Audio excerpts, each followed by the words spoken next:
So I made the decision, and then I graduated college. And here's one thing that no one talks about that I wish I had been given a warning about.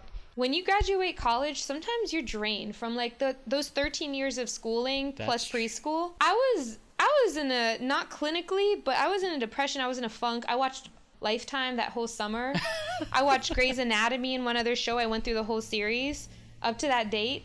And I didn't know where to start. Plus, I didn't know what to do with myself. Plus, I was exhausted. So it's those 13 years of being in a structure. Now you're out on your own. You got to figure it out on your own. Yeah, and college can be stressful. And there's a lot. Yeah, and then now that the gas is off or the pressure's gone, it can be pretty exhausting.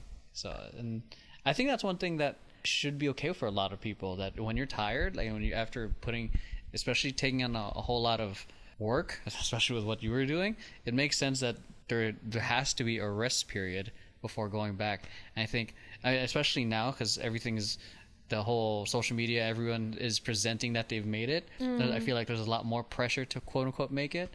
So interesting. And I think that's one thing, because for me, when I was younger, I think 16, I was like, oh, I'm going to be married by 21. So, but then 21 happened. I'm like, I'm working at an animation studio, but completely different. Awesome. But it's one thing to keep in mind is like the thing you want isn't always going to come at the timeline you expect.